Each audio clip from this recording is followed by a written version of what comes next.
तो बताओ, कल रात कैसी गई? फायरवर्क्स चलाए या फिर अपने एक्स के घर के सामने ही फायरवर्क्स चला दिए? जैसे हमेशा, सबसे पहले थोड़ा सा प्रीवियस एपिसोड का रिकैप कर लेते हैं। पिछले एपिसोड में हमने देखा कि मेंग च्यांगजेंग और कुछ जूनियर्स जिन्हें सिर्फ ऑब्जर्व करने का मौका मिला था, वो सब तुरंत रेड स्काई बॉर्डर की तरफ रश कर जाते हैं। लेकिन जब वो वहाँ पहुँचते हैं तो हर तरफ सिर्फ बर्बादी होती है और वहीं एक इमॉर्टल के हाथ का साया नजर आता है जो फॉरेन डोमेन का सुप्रीम एक्सपर्ट होता है। फिर भी मेंग च्यांगजेंग अपनी किस्मत आजमाता है और उस इमॉर्टल को प्रोवोक करता है और धीरे धीरे उसे समझ आ जाता है कि फॉरेन डोमेन का सुप्रीम एक्सपर्ट अभी सिर्फ अपना हाथ ही भेज पा रहा है, क्योंकि वो अभी तक डोमेन्स के बीच का बैरियर क्रॉस नहीं कर सकता। अब भले ही इमॉर्टल खुद नहीं आ पाया, लेकिन उसके कमजोर एक्सपर्ट्स बैरियर क्रॉस कर लेते हैं और फिर 9 हेवंस और 10 अर्थ्स के एक्सपर्ट्स को 1 by 1 चैलेंज करना शुरू कर देते हैं। लेकिन यहाँ सबको शॉक लगता है, क्योंकि फॉरेन डोमेन के एक्सपर्ट्स की पावर वाकई बहुत ज्यादा टेरिफाइंग होती है। लगभग कोई भी उनके सामने टिक नहीं पाता। और फिर सबसे बुरा तब होता है जब फॉरेन डोमेन की यंगर जनरेशन भी सामने आ जाती है। इसका मतलब ये था कि अब यंग जीनियसेस के लिए भी इस डिजास्टर से बचना नामुमकिन होने वाला था।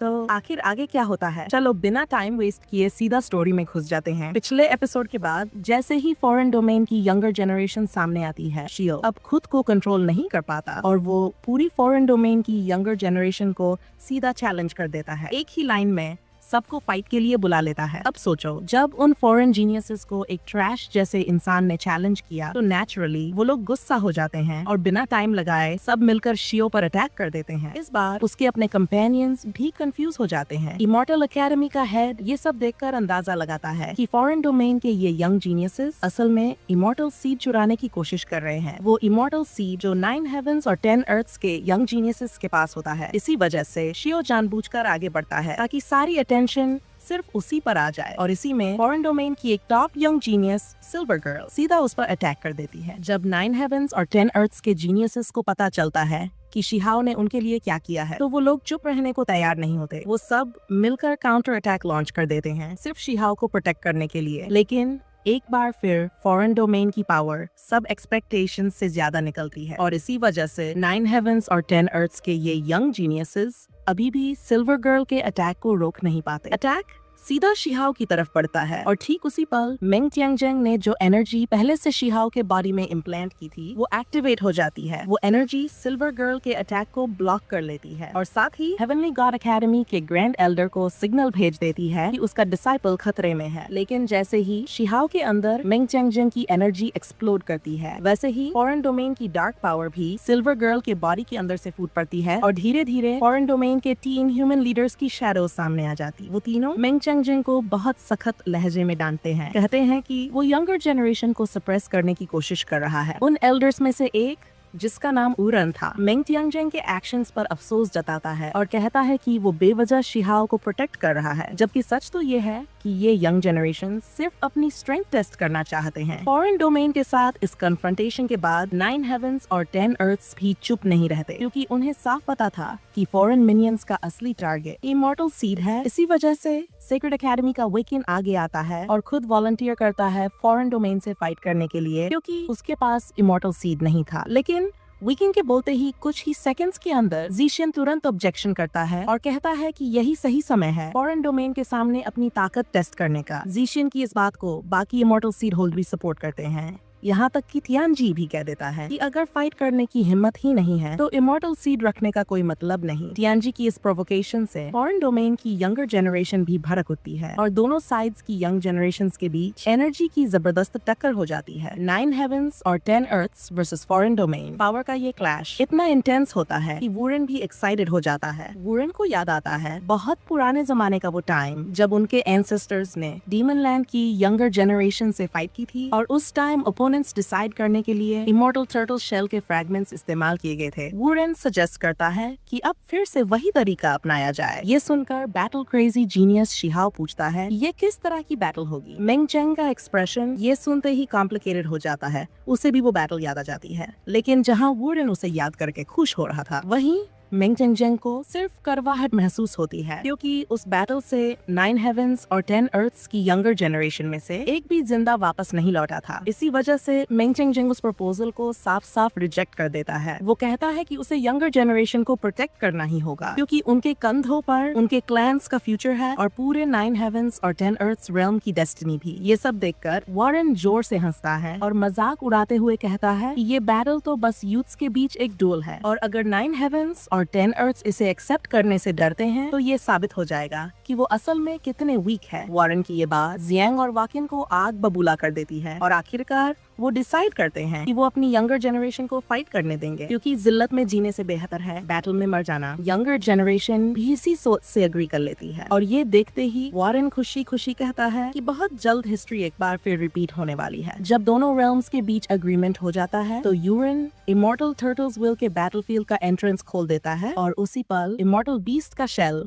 दोनों साइड से पहले रिप्रेजेंटेटिव्स चुनना शुरू कर देता है। इस ड्यूल की शुरुआत के लिए फॉरेन डोमेन की तरफ से एक यंग मैन चुना जाता है जिसका नाम होता है सेचा, जबकि 9 हेवेंस और 10 अर्थ्स की तरफ से रिप्रेजेंटेटिव होता है। ये स्वांगकुन को देखते हुए थोड़ा वरीड नजर आता है। वहीं स्वांगकुन अपने फिस्ट कस लेता है और अपने कंपेनियन से कहता है कि उसे चीयर करे। तुरंत ही 9 हेवेंस और 10 अर्थ्स के यंग जीनियसेस जोर जोर से चीयर्स लगाने लगते हैं। ही पूरी आवाज में उसे इनकरेज करता है और यही सुनकर लार्ज बिल्ड यूथ स्वांगकुन एक ब्रॉड स्माइल के साथ बैटलफील्ड में कूद पड़ता है। लेकिन जो आगे होता है वो किसी ने सोचा भी नहीं था। जैसे ही स्वांगकुन बैटलफील्ड में कदम रखता है उसी पल उसे एनलाइटमेंट मिल जाती है। इससे 9 हेवेंस और 10 अर्थ्स का मोरल थोड़ा बूस्ट हो जाता है। लेकिन अफसोस सेचा कोई ऑर्डिनरी यंग एक्सपर्ट नहीं होता। वो स्वांगकुन के सारे अटैक्स को बिल्कुल एफर्टलेसली तोड़ देता है और फिर एक ऐसा काउंटर अटैक करता है जो कहीं ज्यादा टेरिफाइंग होता है। लड़ाई बहुत जल्दी वन साइडेड हो जाती है और फिर सेचा को एहसास होता है कि स्वांगकुन असल में एक परफेक्ट इमॉर्टल सीड होल्डर नहीं है। ये समझते ही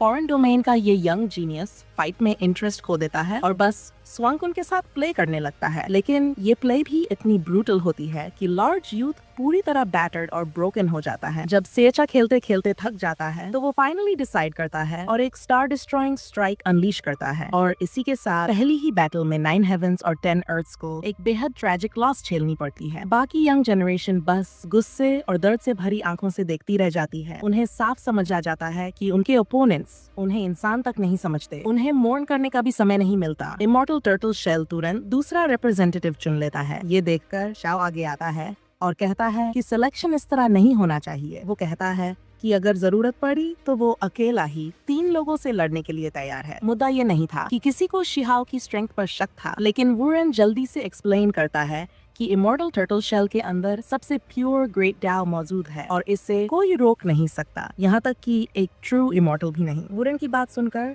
शिहाओ चुप हो जाता है। इसी बीच लॉन्जेविटी क्लैन की लुहोंग दूसरी रिप्रेजेंटेटिव के रूप में चुनी जाती है। जैसे ही सेचा देखता है कि लुहोंग के पास लाइफ सीड है वो खुशी से भर जाता है, लेकिन एल्डर्स उसे तुरंत विथड्रॉ करने का आदेश देते हैं। ये सुनकर यक्षा सर्पेंट क्लैन का ये यंग मास्टर थोड़ा डिसैटिस्फाइड हो जाता है। वुरेन उसे समझाता है कि सेचा को आगे भी फाइट के चांसेस मिलेंगे और उसे ये मौका शेयर करना होगा ताकि बाकी यंग जीनियसेस भी बैटल एक्सपीरियंस कर सकें। फॉरेन डोमेन के ह्यूमन लीडर की इतनी सख्त वार्निंग के बाद सेचा के पास पीछे हटने के अलावा कोई ऑप्शन नहीं रहता और इसी के साथ इमॉर्टल टर्टल शेल दूसरे रिप्रेजेंटेटिव के रूप में चुनता है गोल्डन डीमन बर्ड हुआंग जिन मियाओ। ये देखकर सिल्वर गर्ल को अफसोस होता है क्योंकि उसे लाइफ इमॉर्टल सीड छीनने का मौका नहीं मिला और यही देखकर 9 हेवेंस और 10 अर्थ्स के यंग जीनियसेस गुस्से में दहाड़ उठते हैं क्योंकि उन्हें ऐसा लगने लगता है कि उनके अपोनेंट्स उन्हें सिर्फ वॉर स्पॉइल्स की तरह देख रहे हैं। हुआंग जिन सीधे लुहोंग से कहता है कि अगर उसे कहता है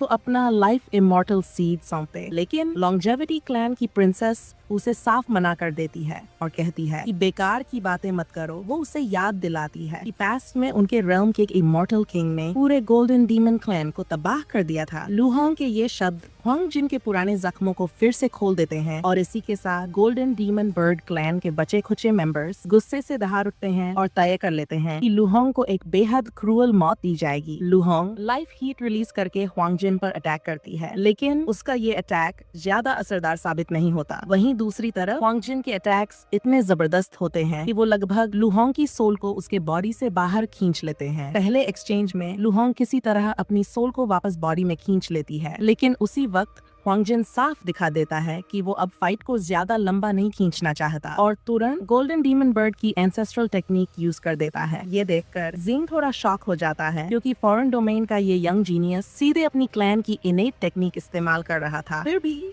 जिंग के दिल में एक उम्मीद रहती है कि इतनी ज्यादा एनर्जी कंज्यूम करने वाली टेक्निक के बाद लुहोंग शायद काउंटर अटैक कर पाए। लुहोंग अपना एरो सीधे आसमान की तरफ शूट करती है और लाइफ इमॉर्टल सीड के सपोर्ट से अपनी क्लैन की secret technique 10,000 woods spring fragrance activate करती है, लेकिन बिल्कुल भी नहीं डगमगाता। वो अपनी टेक्निक को लगातार एक्टिवेट करता रहता है और हर डायरेक्शन से इतनी ओवरवेलमिंग पावर रिलीज करता है कि लुहोंग पूरी तरह सप्रेस हो जाती है। जब लुहोंग पूरी तरह पिन डाउन हो जाती है और हिल भी नहीं पाती, तभी हुआंग जिन अपनी एंसेस्ट्रल इनेट टेक्निक को डिटोनेट कर देता है और उसी पल लॉन्जेविटी क्लैन की प्रिंसेस की सारी डिफेंसेस टूट फूट जाती हैं। लुहोंग के मुंह से जबरदस्ती लाल लिक्विड बाहर निकलता है। एक ऐसा ब्रूटल सीन जिसे देखकर जिंग को भी मानना पड़ता है कि लॉन्जेविटी क्लैन की प्रिंसेस कॉम्बैट एबिलिटी में अपने ओपोनेंट की शेयर डिस्ट्रक्टिव पावर के सामने बराबरी नहीं कर सकती। लेकिन यहाँ क्रूअल्टी खत्म नहीं होती। हुआंग जिन लुहोंग को बुरी तरह घायल करने के बाद भी संतुष्ट नहीं होता और सीधे अपने क्लॉज से लाइफ इमॉर्टल सीड को निकाल लेता है। ये देखकर 9 हेवंस और 10 अर्थ्स के बाकी यंग जीनियसेस सिर्फ डर के मारे अपनी आंखें बंद कर लेते हैं क्योंकि वो ऐसा ब्रूटल एक्ट और देख ही नहीं पाते। फॉरेन मिनियंस की क्रूअल्टी यहीं पर नहीं रुकती। तीसरी बैटल में सिल्वर गर्ल